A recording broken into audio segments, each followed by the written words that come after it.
Good morning, dear children. Today we are beginning with our new class 10th, English. Children, you have two books in English for class 10th. First is The First Flight, and the next is The Footprints Without Feet. Today we are beginning with our chapter number 1 from The First Flight book, and the chapter name is The Letter to God. It is written by G.L. Fuentes. Now, what was this chapter about? We will discuss it, but first let's us read about the author. Gregorio Lopez Fuentes, who born on November 17, 1897 and died on December 10, 1966, was a Mexican novelist, poet and journalist, and he was one of the leading chroniclers of Mexican Revolution. In his youth, he spent much time in father's general store where he met many farmers and laborers of the region, who lives he would later describe with a deep insight. Students, you can see over here that he was a boy. When he was a boy, he used to meet many of the poor farmers and he can clearly understand their condition, which he had highlighted in his chapter, which we are going to study now.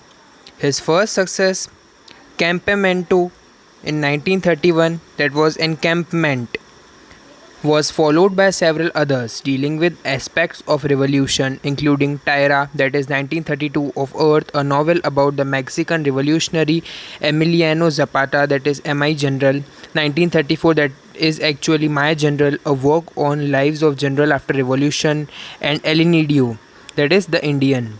His most celebrated work, a fiction study of life of Mexico's indigenous people.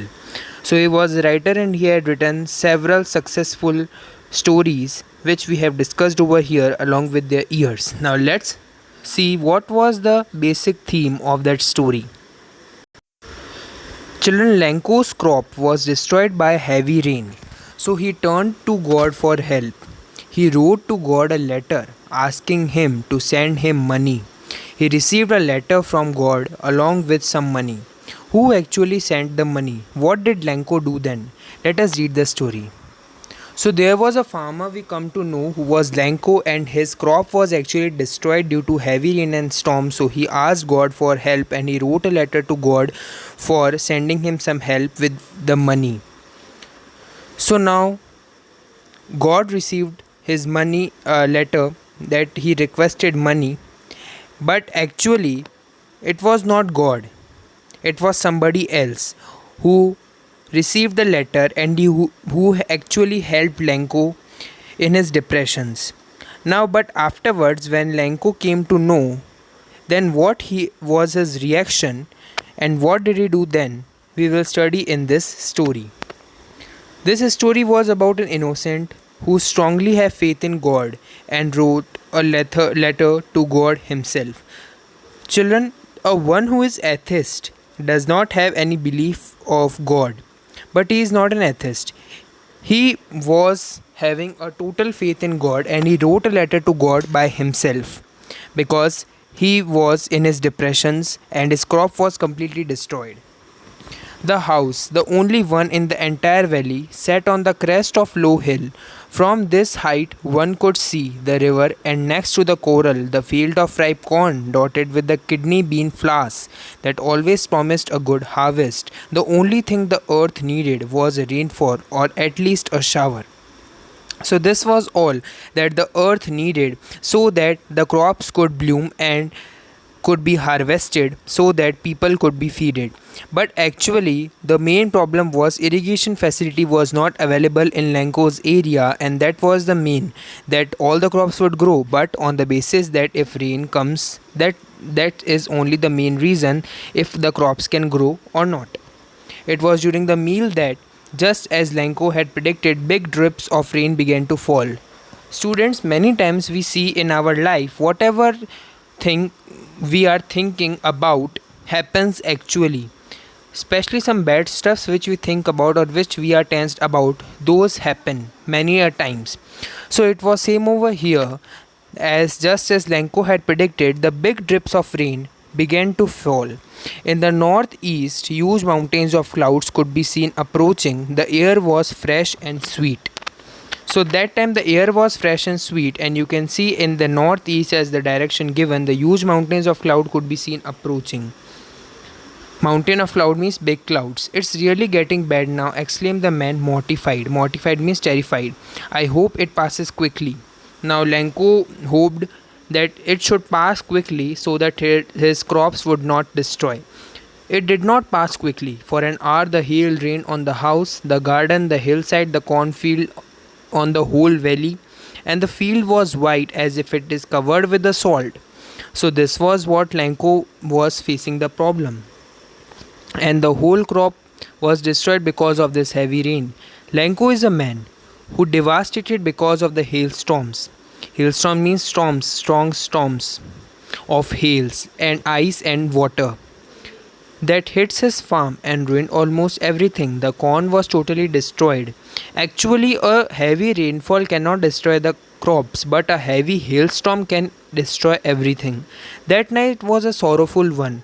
All our work for nothing. There is no one who can help us. This was a thinking of Lenko. He was in depression because his crop has been destroyed by a strong hailstorm. Lenko was an ox of a man, working like an animal in the fields, but still he knew how to write.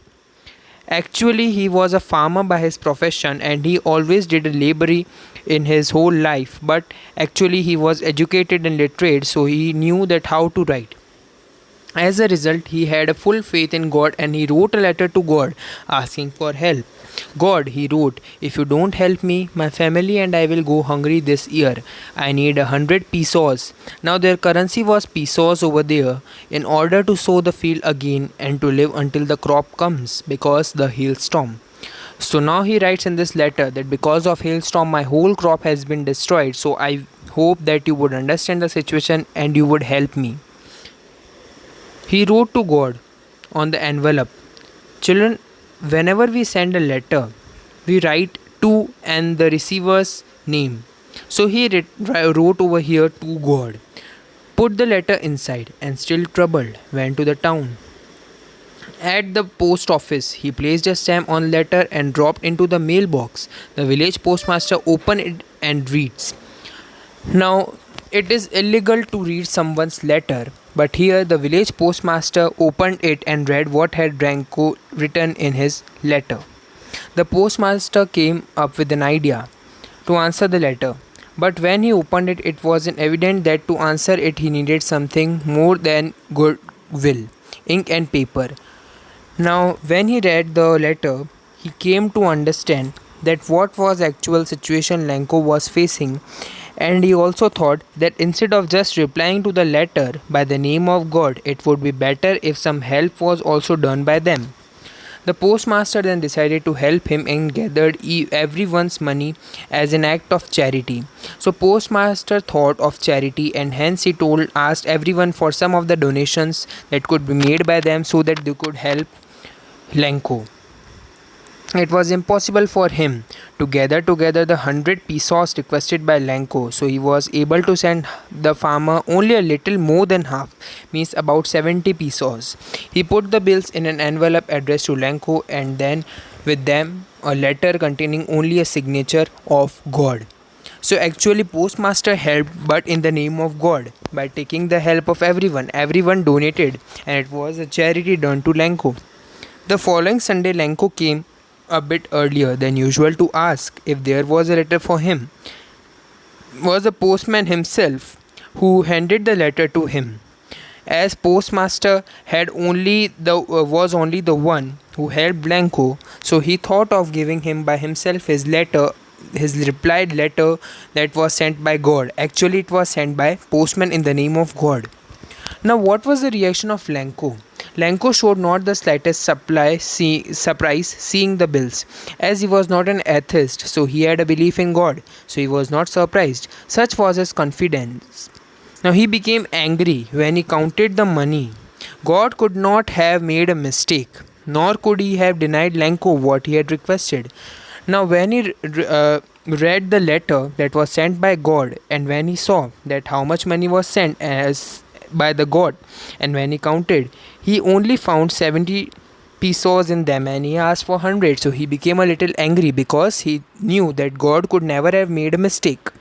Now, what was his reaction? Immediately, Elenco went up to the window, asked for a paper and ink. He was furious and immediately replied to the letter. Now, what did he write? The letter fell into the mailbox. The postmaster went to open it. Now, what was written in that? God, of the money that I asked for, only 70 pesos reached me. Send me the rest, since I need it very much. But don't send it to me through the mail, because the post office employees are bunch of crooks. Now, in the name of Lenko.